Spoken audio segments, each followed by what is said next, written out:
యేసుక్రీస్తు నామంలో పరిశుద్ధాత్మ ఆశీర్వాదమును ప్రతిరోజు పొందుకుంటున్న ప్రతి ఒక్కరికి హృదయపూర్వక వందనాలు తెలియజేస్తూ ఉన్నాను. ప్రతిరోజు ప్రార్థన చేసుకున్నట్టు మర్చిపోవద్దు.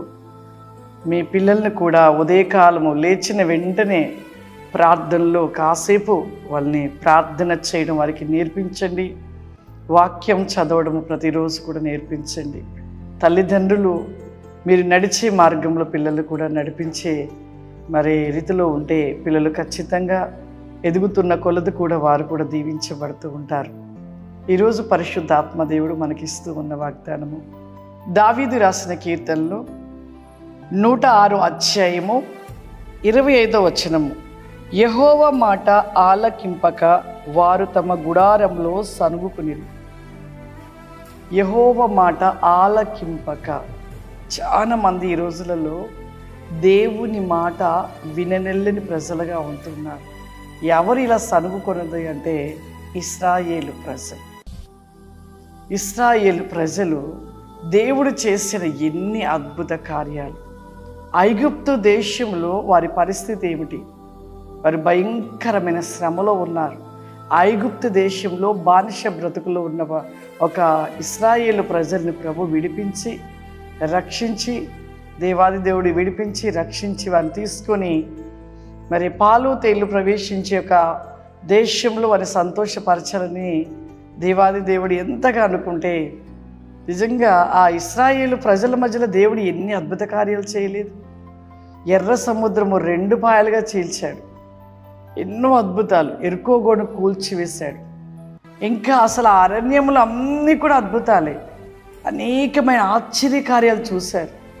వారు అడిగినవన్నీ కూడా దేవుడు ఇచ్చుకుంటూ వారిని సంతోషపరుస్తూ తీసుకొస్తూ ఉండగా వారిలో మాత్రం సనగడము ఆపలేదు. సనుగుతూనే ఉన్నారు. వచ్చే మార్గంలో అంతా సనుగుతూనే వచ్చారు. ఆయన మాట విననొల్లని వారుగా ఉన్నారు. ఇప్పుడు ఉంటున్న ప్రజలు మనము కూడా అంతే ఉన్నాం. దేవుడు చేస్తేనే దేవుడు, లేకపోతే సనుగుతూ గునుగుతూ దేవుడు మాకేం చేశాడు, మేము ఎందుకు మందిరానికి రావాలి, ఎప్పుడో చేశాడులే, మొట్టమొదట్లో మాకు చేశాడు, ఇప్పుడు ఏ కార్యాలు చేయట్లేదు దేవుడు, ఇప్పుడు మమ్మల్ని అసలు దేవుడు చూడట్లేదు అని చాలామంది కూడా దేవుడి మీద సనుగుతూ ఉంటారు. మన పాపాలు, మన తప్పులు, మనం చేసే అబద్ధాలు, మోసాలు, అక్రమములు ఇవన్నీ కూడా ఒక పాపపు గోడగా దేవునికి మనకు మధ్యలో అడ్డుగా ఉంటుందని తెలిసి కూడా దేవుని మీద సనుగుతూ ఉంటాం. ఇలా సనిగే ప్రజలు ఎంతోమంది ఉండి దేవుడిస్తున్న ఆశీర్వాదం కోల్పోతున్నాం. దేవుడు మాట విననొల్లని ప్రజలకు ఆశీర్వాదము ఎప్పుడు దొరకదు. ఆయన మాట ఎవరైతే వింటూ ఉంటారో వారు ఖచ్చితంగా ఆశీర్వదించబడతారు. ఆయన మాటకి ఎవరైతే లోబడుతూ ఉంటారో వారు ఖచ్చితంగా ఆశీర్వదించబడుతూ ఉంటారు. కాబట్టి ప్రతి ఒక్కరము కూడా ప్రతిరోజు కూడా మనము వింటున్న వాక్యము, ప్రార్థన, ఈ యొక్క ప్రతి విషయములో లోబడుతూ ఆ యొక్క దేవుని యొక్క వాక్యం అనే మాటలను వింటూ ఆ మాటల ప్రకారం మనం నడుచుకున్నట్లయితే మనం నిజంగా దీవించబడతాము, ఆశీర్వదించబడతాము. ప్రార్థన చేసుకుందాం. సర్వశక్తివంతుడా, దయగల తండ్రి, నీకు వందనాలు చెల్లిస్తున్నానయ్యా. నీవు గొప్ప దేవుడవు నాయనా. నీవు తప్ప మాకెవ్వరూ లేరయ్యా ఈ లోకంలో. అయ్యా, నీ మాట వినుట మేము దీవించబడతామయ్యా, ఆశీర్వదించబడతాము తండ్రి. నీకు వందనాలు. ఈరోజు నీ యొక్క పరిశుద్ధాత్మ ప్రతి కోసమైన నువ్వు తెలియపరిచిన మాటలను బట్టి నాయన ఈ ప్రోగ్రాం చూస్తున్న ప్రతి ఒక్కరిని కూడా ప్రభా నీ మాట వినే ప్రజలుగా చేయమని అడుగుతున్నాను. దేవానికి స్తోత్రములు. నీ మాట వినుటలో ఆశీర్వాదం నిలిచి ఉండేదని సెలవిస్తున్నావు తండ్రి. నీకు స్తోత్రము. వేస్కాండ్ మీ స్కోబ్లి కాల్స్టాండ్ మై గ్లోరా దిస్ థిక్ అమాందరా రికాల్స్టాండ్ మీ లార్డ్ ద లిస్టల్ బికాస్ సిక్ హౌరిమా.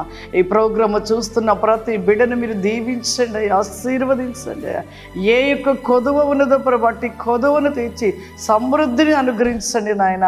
అనారోగ్యమైన స్థితిని కలిగి ఉన్న బిడ్డలు ఇప్పుడే మీరు తాకమని అడుగుచున్నానయ్యా, మీరు ముట్టమని అడుగుచున్నాను ప్రభా. ఇప్పుడే స్వస్థతను దయచేయమని అడుగుచున్నాను. దేవానికి స్తోత్రములు చెల్లిస్తున్నాను.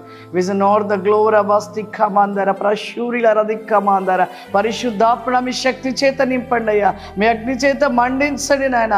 ప్రతి బిడ్డని ఆత్మ చేత నింపబడి నీకు ప్రతి వేకమైన జ్ఞానము చేత వర్ధిల్లింపచేయమని ప్రతి బిడ్డను దీవించి ఆశీర్వదించమని యేసుక్రీస్తు నామములో నడుచున్నాను తండ్రి. ఆమేన్. God bless you. దేవుడు మిమ్మల్ని దీవించును గాక. ఆమేన్.